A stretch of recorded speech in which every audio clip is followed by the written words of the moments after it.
You're listening to the Jan Price Show, all about movies. And today it is my honor to welcome back to the show producer, director, writer, playwright, Oscar, Emmy, Peabody Award winning, Writers Guild Award winning, and the list goes on, George Stevens Jr. Welcome back to the show, George. Oh, thank you so much, Jan. It's a pleasure having you back on. Last year, when we recorded the show, you had just published your autobiography, My Place in the Sun, and you were in the midst of doing the audiobook at that point in time. And now the audiobook is out. So we're here to talk a little bit more about the audiobook, as you know, and many other things that we couldn't cover. You've had such an incredible life, so many things to discuss. So I'm excited to jump back in again. Yes, indeed. Great. It was lovely seeing you at the Turner Classic Movie Film Festival when you introduced Penny Serenade, which is one of my all-time favorite movies. It's definitely in my top 10, and it's always one I need to watch every year. Yes, it is. That and Giant. There's a lot that your father has done his movies that are in my top 10, but that's one I have to see every year around Christmas time. It gets me every single time. I don't care how many times I've seen it. And to hear your perspective on it, your father's perspective on it, was just enriched the whole experience so much more. And it was just a great interview with you and Ben and oh God, who else was and Alexander Payne. Alexander Payne? Exactly. A wonderful director. And it is, isn't it wonderful to see a film like that? I mean, hard to believe. What is it? 80 years old or more. On a big screen, you know, a modern movie screen with an audience, and it plays like a new movie. I mean, it's just amazing. The actors are Cary Grant and Irene Dunn are just so special, you know, and simple, and you know, comedy that's graceful. You know, they're not acting funny. That humor comes out of their characters in the situation. Real pleasure. It is. And, you know, you're right. I have never seen it with an audience before. And to hear laughter at certain points, you know, with an audience it just enriched it, you know, it truly did. And then, you know, the tissues all came out later on. And it is to me, it is Cary Grant's best performance ever. And he's always wonderful in everything he did. But I think that particular performance was really one of his best. And your father really was able to pull out something completely different in Cary in this particular film, because, you know, Cary's Cary, you know, and we go to see Cary Grant movie for, you know, because he does what he does and he does it well. But this particular movie was a little different and against type for him. So I thought your father did an excellent job in directing him and getting the performance he did. Wasn't Cary nominated for an Oscar for this role? That was his first Oscar nomination. Yes. Yeah, it really was great. Well, there's so much to talk about. Again, you've had such an amazing life. I do want to jump in. There's a lot of things to talk about. I want to get into more detail of AFI. What made you decide to start the American Film Institute? You were one of the co-founders of the American Film Institute. And what instigated that for you? Well, I had kind of left Hollywood at 29 to go to Washington and do some public service in the Kennedy administration. Edward R. Murrow, a great broadcaster, had taken over as head of the United States Information Agency.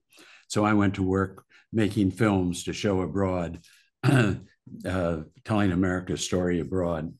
And during that time, President Kennedy appointed the first National Arts Council, 25 distinguished citizens, great artists, planning for the new National Endowment for the Arts, which was about to come. And when the National Endowment for the Arts was announced, they didn't know what to do about film. They knew how to give grants to symphony orchestras or ballet companies.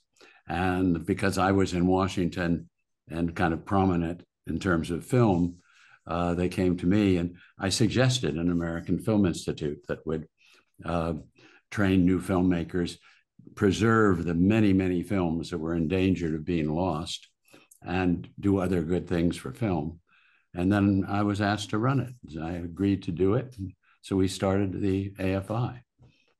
And at that time, I mean, you've preserved how many films over the years? I think the number, there are 37,000 movies in the AFI collection in the Library of Congress, movies that have been preserved and are safe forever. That's amazing. And it's it's so needed. And I think I might have mentioned last year I saw a documentary about people all over the world who are doing exactly that, preserving films in different countries. And they're like detectives trying to find the film because, as you know, nitrate was what was used and it didn't last very long, right? Exactly. It was the film, the motion picture film that was used up until the 1940s from the early in the century was on this very fragile stock called nitrate film stock.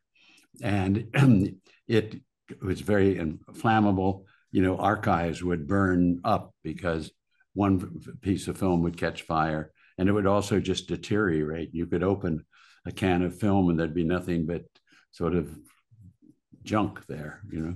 Yes. And you had you were able to through this I believe see your grandmother who was an actress, a film actress, and got to see because of preserving the film, is that correct? You were able to see her on the big screen. I was. My mother's mother, Alice Howell. um, I hesitate because both of my grandmothers and my great grandmother were actresses. I have to identify. But Right. Alice Howell was a silent film star. She was in the first 5 films that Charlie Chaplin made and went on to be her own kind of star of her own comedies. Um, and she was retired when I was young. And so we never talked much about it. And I kind of knew she'd been in movies. And then I never saw her movies because very few of them were preserved. And then more recently, there's been all through the preservation efforts. And so I had the kind of wonderful adventure of not many years ago going to the AFI Theater in Silver Spring, Maryland, and seeing my grandmother on the big screen with an organ and music and just the way the silent films looked in those days. Her name was Alice Howell. What a thrill, though. What a thrill to be able to see her all those years later on the big screen. Very amazing.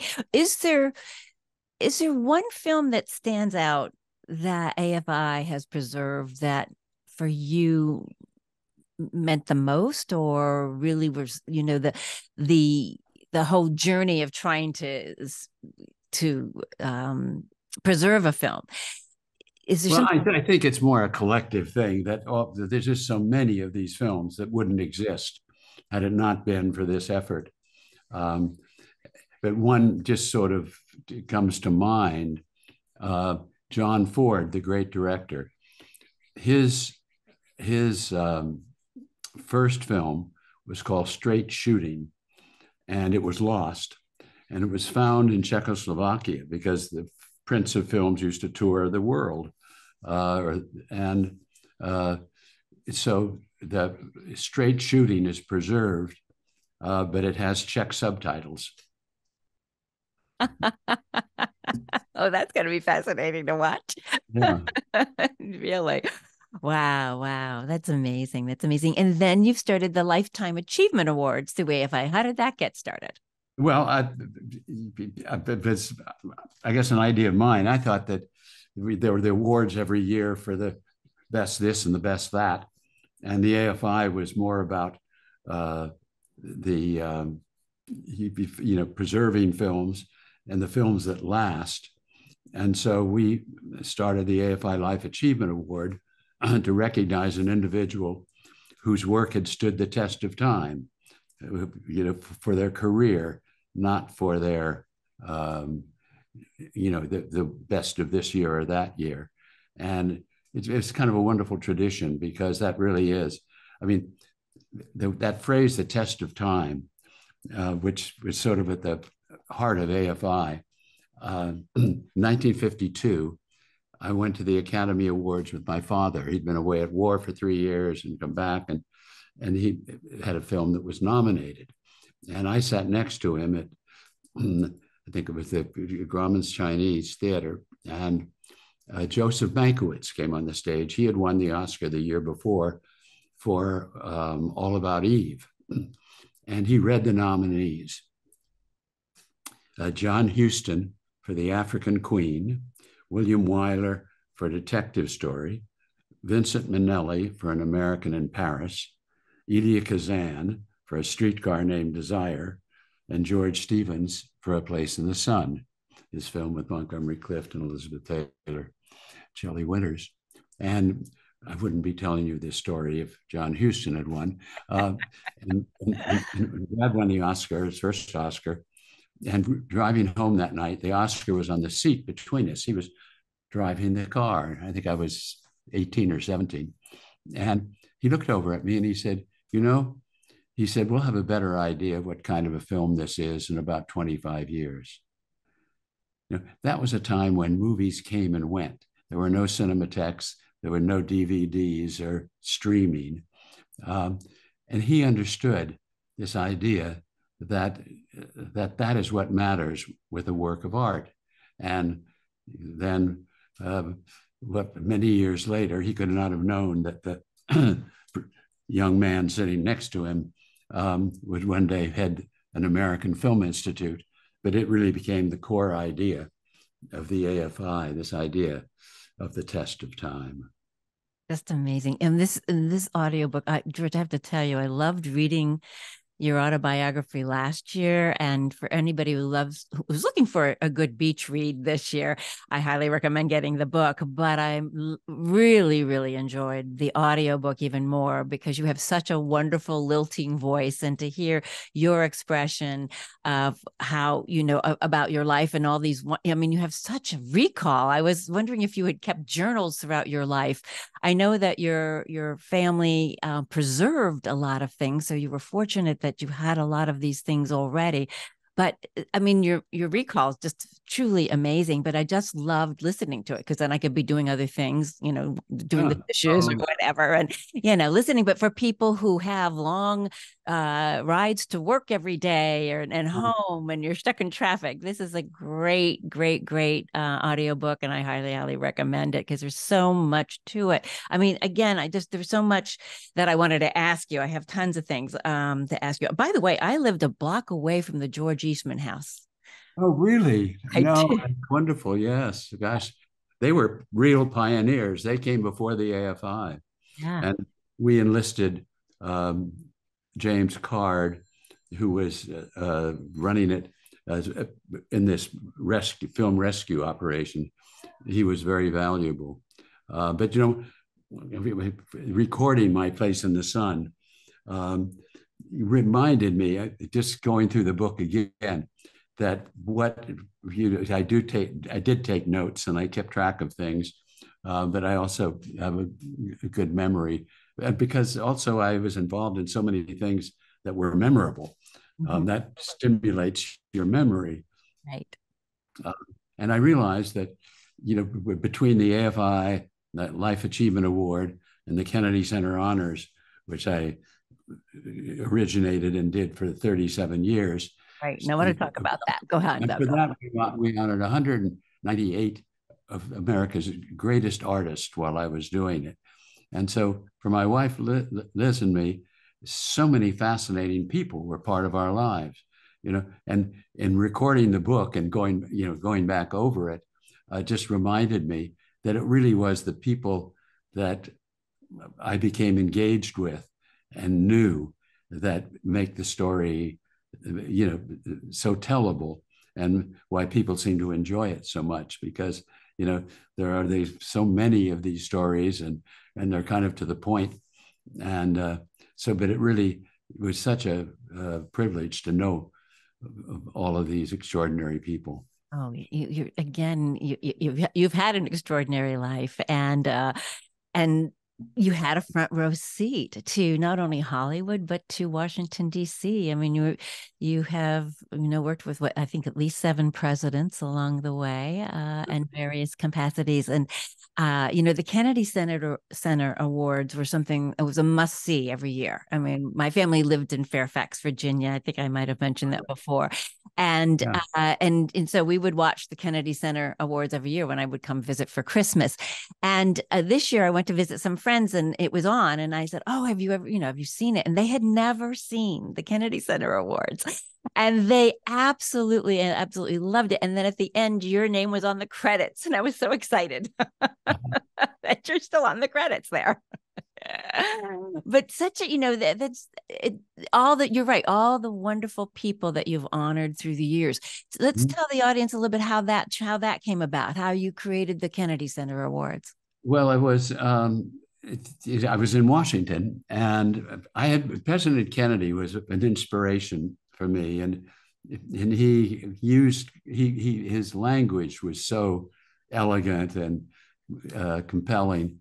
There was one I wrote down at one point. He talked about the ancient Greek definition of happiness, which is the fullest use of one's powers along lines of excellence. Mm. And I thought about it, and I said, he and Ed Murrow have given me a job, which is Greek happiness. We've been bringing in filmmakers, young filmmakers, to make 300 documentaries a year to show overseas, and we aspired to excellence. And he also spoke. He said that I look forward to an America that will not be afraid of grace and beauty, that will reward achievement in the arts the way we reward achievement in business and statecraft. And the AFI had its offices in the Kennedy Center in Washington, which is President Kennedy's memorial. So I proposed this idea that we would honor these great American artists, do just what Senator Kennedy proposed, and that became the Kennedy Center Honors that we broadcasted on CBS, and the presidency, successive presidents have all attended it. Amazing. And just so everybody knows, it's on between Christmas and New Year's, usually around Wednesday on CBS.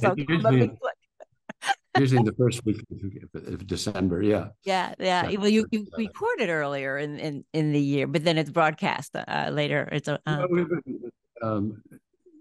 yes, but not much earlier. No, it's usually broadcast very soon after we do it. Yeah. And it's just always wonderful. I mean, to see all of these amazing people and what they've done, and see their lives and have people honor them. It's just a wonderful show. It's entertaining, and it's sometimes makes you cry. And Google Led Zeppelin or Leontine Price or Steve Martin, and you can find their Kennedy Center Honors performances on YouTube. Yeah. And Bono. And Bono. Bono. I mean, you've had so many amazing people. It's wonderful. You're the AFI also created a place to for up and coming filmmakers. Barbara Koppel, who's been on my show before, Right. as one of the first Oscar. She won her first Oscar for a documentary back in the 70s. Many people have gone through, but let's backtrack a little bit to the AFI and about that program. But it's called the AFI Conservatory, and it's established in 1969 to train as a bridge between education and filmmaking, and some of the really it's now rated the #1 film school in America, and wonderful people have come from its ranks. I mean, long ago, David Lynch and Terrence Malick were two of the first, and Paul Schrader, and today Patty Jenkins and the woman who directed Coda, and so many others, Janusz Kaminski, who photographs all of Steven Spielberg films. And it really, it was a way to professionalize the teaching of storytelling, and it happily continues, and wonderful people coming out each year. Excellent. I mean, really is. It's a wonderful conservatory, a wonderful school, and you're right. I mean, the names of people who have gone through it is just amazing as you go through it. Before we go, George, I really would like to talk a little bit about your son, Michael. Yes, indeed. Yeah, Uh, just tell the audience a little bit about your son and who he was and what he did yeah, also. yeah, Michael was a very talented young man who didn't at first think movies was his thing, but then went into it and really achieved so much. He directed two wonderful independent films, and then he came to work with me on the Kennedy Center Honors while doing his other film work, and he became really my partner on the honors. And he was a writer, a director, and just brought so many gifts to it. And also, he was a wonderful son with two spectacular children, Lily and John Cooper Stevens, who are now young, just getting out of high school. But Michael had a difficult time with cancer, and we lost Michael in 2015, which was a tremendous tragedy. But we kind of remember him so fondly because of his humor and his creativity. And I thank you for asking about Michael. Oh, you're welcome. I didn't want to let this interview go without, honoring him in this interview, because he did have a wonderful life also, and to lose somebody so young, and I can't imagine losing a child, what that would be like. So of course I wanted to honor him in this interview. What for you stands there's so much. I mean, you have known all of the Kennedys, been very good friends with Ethel Kennedy, and obviously Robert Kennedy and John Kennedy, and the rest of the family through the years. But what for you stands out? That I mean, you have so many wonderful achievements, but is there something right now that when you think about your life that you want to be remembered for more than anything else?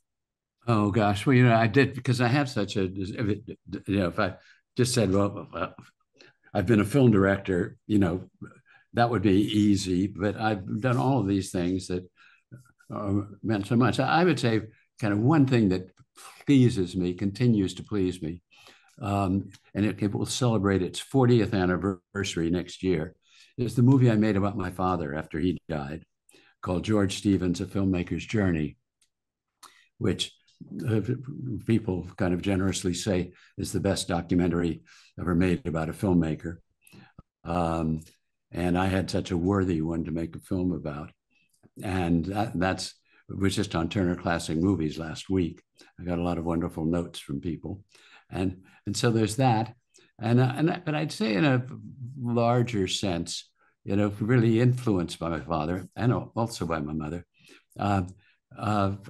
I was really encouraged towards excellence and kind of, my father's films, comedies, dramas, whatever, are really kind of so rich for their humanity. And I've always appreciated that idea of the human condition. And I think that along the way, if we can, in my case, make films that sort of elevate the human condition or show people they're better angels, that's a kind of rewarding thing to work for and to hopefully have achieved. And that's a good message for us all to remember right now more than ever, I believe. I think so. It's our better angels, Where union is more important than disunion. Yes, totally. And I also just wanted, one of the other things about you is that you've had a wonderful, long, beautiful marriage. And that's hard in this today's world, and especially having come through Hollywood. And so I admire that also. How many years have you been married? Well, 57, I think. Yes. So that's a nice record. The last line of my book is something to the effect of all these gifts and opportunities I've had, my greatest reward is dining alone with my wife, Elizabeth. Beautiful, beautiful. And that's also something for us all to look up to also. Is that what's next, George? What's next on your plate? Well, What are I you have gonna do? a very ambitious project underway that I can't describe specifically, but it's going to be uh, 2 seasons of streaming about a great time in American history, which is all I can say about it now. Okay. Well, I'll have you back on the show and you can talk more about that. I always look forward to having you back on there. You have an open invitation. Anytime you want to come on, you have and just let me know and we'll make room. I will come and talk to you about that.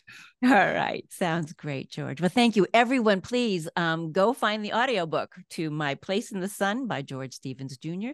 Get it hardcover or you can get the audiobook, but it's a joy and it's just rich and lots of history, but just it's a beautiful book. It's a beautiful book about a beautiful man. So I feel honored to have you back on the show, George. Thank you so much, Jan. You're very welcome. Have a great day.